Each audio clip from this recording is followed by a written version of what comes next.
Selamat siang semuanya, nama saya Melisa dengan NIM 2010417253, kelas A1 Manajemen semester 4 dengan mata kuliah Manajemen Operasi 2, dosen pengampu Bapak Ade Mursalin. Baik, pada kesempatan kali ini saya akan menjawab soal ujian akhir semester pada mata kuliah Manajemen Operasi 2. Soal bagian yang A, soal yang pertama, jelaskan langkah-langkah metode huraian. Jawab, setiap elemen pada setiap baris matrik biaya dikurangi dengan elemen terkecil. Langkah yang kedua, setiap elemen pada setiap kolom dari matriks yang diperoleh dari langkah 1 dikurangi dengan elemen terkecil 3. Buat sesedikit mungkin garis vertikal atau horizontal yang melewati semua elemen nol. Apabila jumlah garis sama dengan jumlah baris atau kolom, maka tabel sudah optimum. Tetapi jika belum, maka lanjutkanlah langkah-langkah berikut. Keempat, pilihlah elemen terkecil dari matriks yang diperoleh pada langkah 3 yang tidak dilewati garis. Gunakan elemen tersebut untuk mengurangi elemen yang tidak dilewati garis, dan untuk menambah elemen yang dilewati garis 2 kali, ulangi langkah 3 sampai tabel optimum. Yang kelima, alokasikan petugas-petugas tersebut pada tugas yang sesuai. Lanjut ke soal yang kedua, jelaskan apa yang menyebabkan terjadinya antrian. Jawab, antrian ditimbulkan disebabkan oleh kebutuhan akan layanan melebihi kemampuan atau kapasitas pelayanan atau fasilitas layanan, sehingga pengguna fasilitas yang tidak bisa segera mendapat layanan disebabkan oleh kesibukan layanan. Lanjut ke soal yang ketiga, sebutkan langkah-langkah dalam menyelesaikan masalah minimasi dan maksimasi. Jawab, langkah-langkah dalam menyelesaikan masalah minimasi. Untuk yang pertama, tentukan nilai terkecil dari setiap baris, lalu mengurangkan semua nilai dari baris tersebut dengan nilai yang terkecil. Yang kedua, diperiksa apakah setiap kolom telah mempunyai nilai 0. Bila sudah, dilanjutkan ke langkah yang ketiga. Bila belum, dilakukan penentuan nilai terkecil dari setiap kolom yang belum mempunyai nilai 0. Kemudian, setiap nilai pada kolom tersebut dikurangkan dengan nilai terkecil. Lanjut ke langkah yang ketiga, yaitu tentukan apakah terdapat elemen 0 di mana tidak ada nilai 0 yang berada pada baris atau kolom yang sama, di mana adalah jumlah kolom atau baris. Jika ada, maka tabel telah optimal. Jika tidak, dilanjutkan ke langkah 4. Untuk langkah 4-nya sendiri, dilakukan penutupan semua nilai 0 dengan menggunakan garis vertikal atau horizontal seminimal mungkin. Lanjut ke soal yang kelima, tentukan nilai terkecil dari nilai-nilai yang tidak tertutup garis. Lalu semua nilai yang tidak tertutup garis dikurangkan dengan nilai terkecil tersebut. Kembali ke langkah 3. Baik, lanjut ke langkah-langkah menyelesaikan masalah maksimasi. Yang pertama, ditentukan nilai terbesar dari setiap baris, lalu mengurangkan semua nilai pada setiap baris dari nilai terbesarnya. Yang kedua, diperiksa apakah setiap kolom telah mempunyai nilai 0. Bila sudah, dilakukan ke langkah yang ketiga. Bila belum, dilakukan penentuan nilai terkecil dari setiap kolom yang belum mempunyai nilai 0. Kemudian, setiap nilai pada kolom tersebut dikurangkan dengan nilai terkecilnya. Lanjut ke langkah yang ketiga, ditentukan apakah terdapat elemen 0 di mana tidak ada nilai 0 yang berada pada baris atau kolom yang sama, di mana n adalah jumlah kolom atau baris. Jika ada, maka tabel telah optimal. Jika tidak, dilanjutkan ke langkah 4. Untuk langkah 4-nya, dilakukan penutupan semua nilai 0 dengan menggunakan garis vertikal atau horizontal seminimal mungkin. Lanjut ke langkah yang kelima, ditentukan nilai terkecil dari nilai-nilai yang tidak tertutup garis. Lalu semua nilai yang tidak tertutup garis dikurangkan dengan nilai terkecil tersebut. Lanjut ke langkah yang keenam, kembali ke langkah yang ketiga. Baik, untuk soal yang bagian B. Oke, lanjut pada bagian 2, yaitu menyelesaikan masalah penugasan menggunakan metode Huraian atau meminimalkan. Oke, untuk langkah pertama yaitu mencari biaya terkecil untuk setiap baris. Ini adalah tabel sebelumnya. Jadi di sini kita mencari biaya terkecil untuk setiap baris. Untuk biaya terkecilnya yaitu di sini untuk baris paijo ada 65, 50, 60 dan 70. Jadi untuk biaya terkecilnya itu adalah 50. Begitu untuk tabel seterusnya. Jadi setelah kita mendapatkan biaya yang terkecil, maka kita mengurangi semua biaya yang ada pada baris. Oke, Untuk pengurangannya, jadi ini biaya yang terkecil, jadi 50 dikurang 50, dan ini tabel untuk sesudahnya. 50 dikurang 50 jadi 0, jadi 65 dikurang 50, 15. Begitu juga untuk tabel semuanya di sini. Jadi untuk biaya terkecilnya itu dikurangkan dengan tabel-tabel yang ada. Jadi kita pilih dulu setiap baris untuk biaya yang terkecil. Oke, lanjut untuk langkah yang kedua. Untuk langkah kedua, memastikan semua baris dan kolom sudah memiliki nilai 0. Dan ternyata kolom 4 dan 5 belum memiliki nilai 0.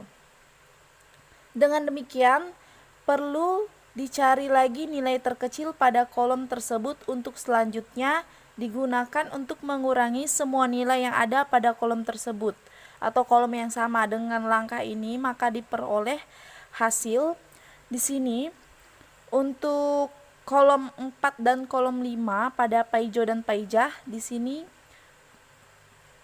belum ada nilai 0. Maka kita kurangkan lagi nilai yang ada ini. Di sini kan belum ada nilai 0 nih. Ini sudah ada. Nah, jadi yang di sini kita kurangkan lagi, kita lihat lagi nih nilai yang paling terkecil. Jadi nilai yang paling terkecil di sini yaitu untuk 10 dan 20 yaitu adalah 10. Nah, jadi di sini kita pengurangannya pakai pengurangan 10. Jadi untuk tabel selanjutnya yang sudah ada untuk langkah kedua inilah dia. Jadi 10 dikurang 10 sama dengan 0, 15 dikurang 5 sama dengan 5. 25 dikurang 15 sama dengan 25 dikurang 10 sama dengan 15. Jadi ini sudah mendapatkan hasil 0. Nah, lanjut lagi pada langkah yang ketiga. Untuk langkah yang ketiga di sini kita memastikan atau mengecek lagi tabel penugasan apakah sudah memiliki nilai-nilai yang sesuai dengan jumlah sumber daya yang juga tercermin dengan jumlah barisnya. Misalnya, jika yang ditugaskan adalah 4 karyawan, maka harus ditemukan nilai 0 sebanyak 4 buah yang terletak di baris dan kolom yang berbeda. Jadi sebaiknya dimulai dari baris yang hanya memiliki satu nilai 0. Langkah ini mengandung arti bahwa setiap karyawan hanya dapat memegang satu peran atau pekerjaan. Oke, perhatikan data matriks di sini.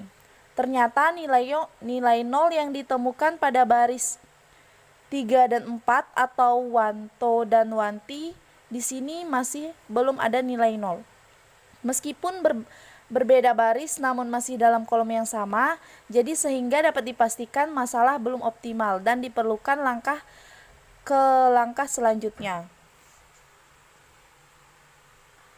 Oke, lanjut ke langkah yang keempat karena tabelnya belum optimal. Jadi kita lanjut ke langkah yang keempat.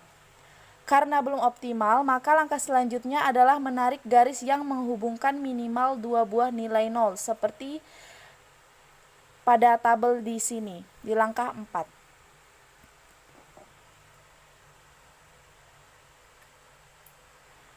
Nah, jadi setelah kita mendapatkan di sini, kita lanjut ke langkah yang kelima.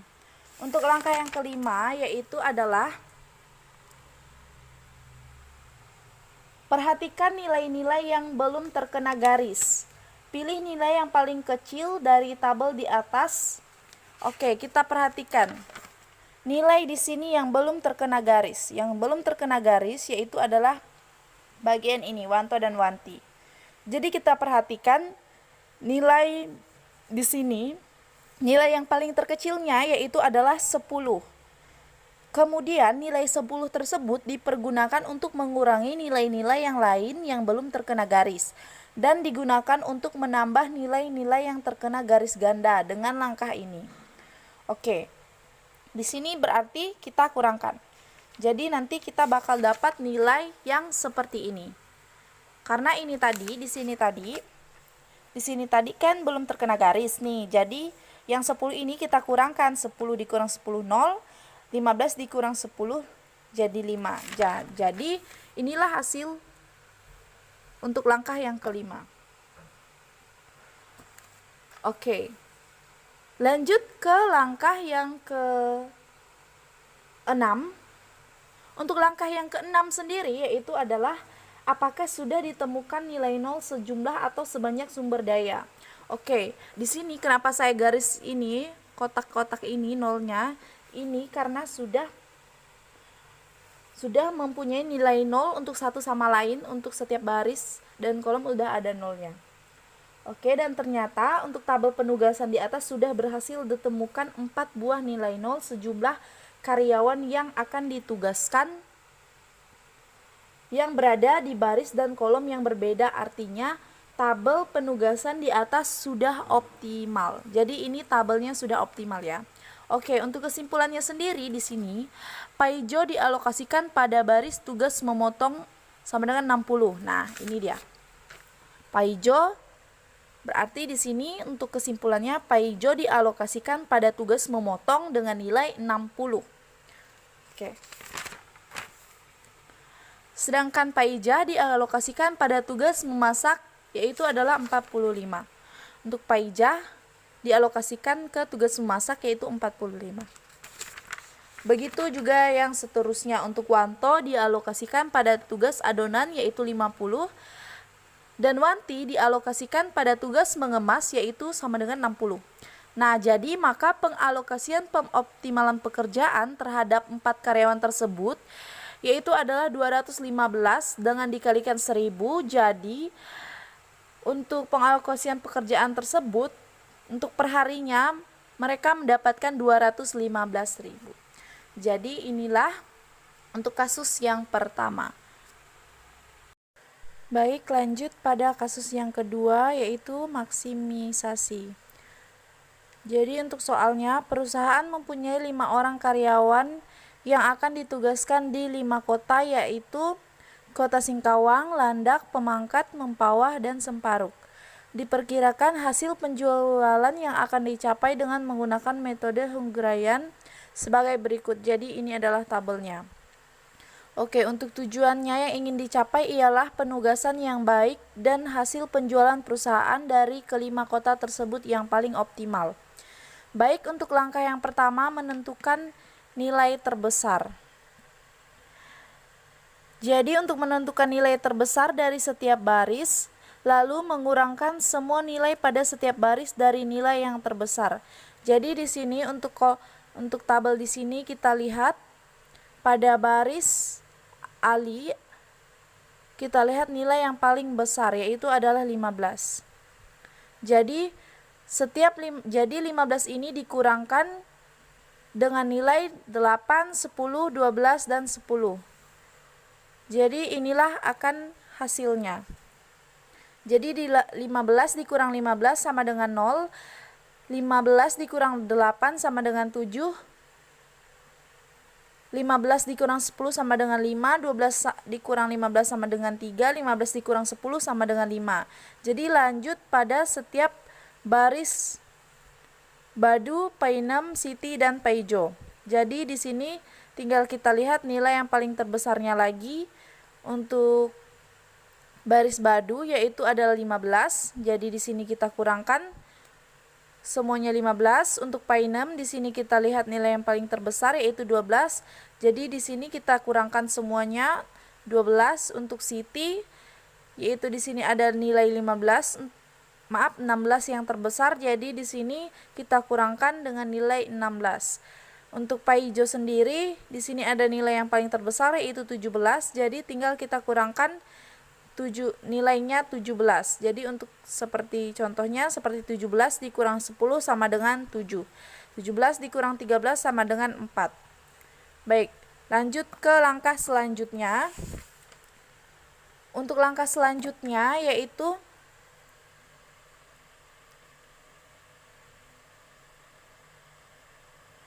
memeriksa apakah setiap kolom telah mempunyai nilai 0. Ternyata pada kolom pertama, kedua, dan ketiga belum mempunyai nilai 0. Maka dilakukan penentuan nilai terkecil dari setiap kolom yang belum mempunyai nilai 0.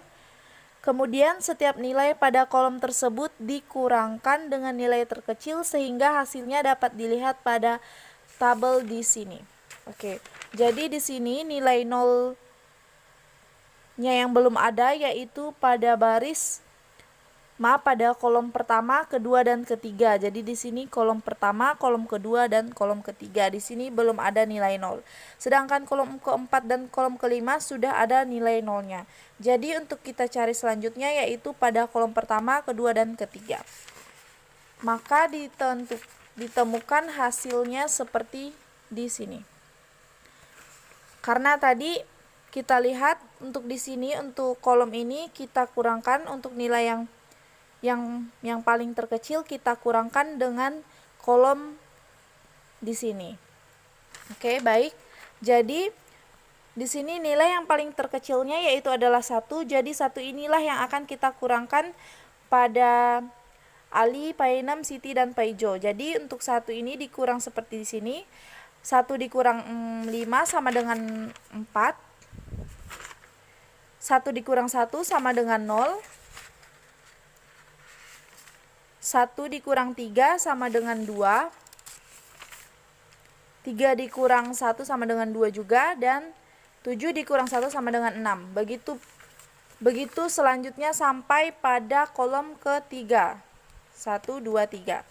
Nah, jadi inilah hasil yang didapatkan untuk pengurangan paling terkecil, nilai yang paling terkecil. Nah, setelah itu karena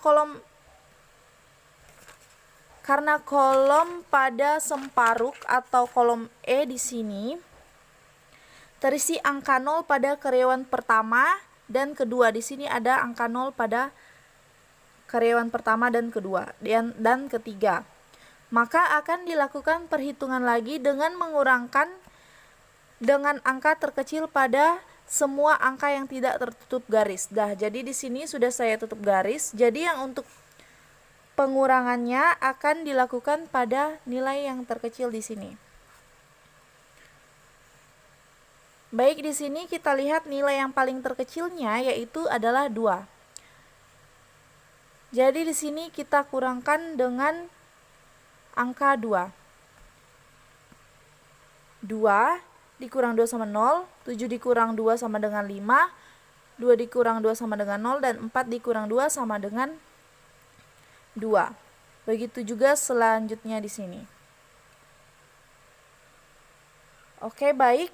Karena di sini untuk tabel di sini yang sudah dioptimalkan tadi, yang sudah dikurangkan tadi, semua kolom dan baris telah terisi 0 atau jumlah garis sama dengan jumlah pekerjaan atau karyawan, sehingga dapat kita simpulkan bahwa karyawan pertama atau Ali bekerja pada kota Semparuk dengan hasil penjualan 15, seperti pada tabel pertama tadi. Ali pada Semparuk 15. Sedangkan Badu bekerja pada kota Singkawang dengan hasil penjualan 15. Painem bekerja pada kota Mempawah dengan hasil penjualan 9. Siti bekerja pada kota Landak dengan hasil penjualan 15.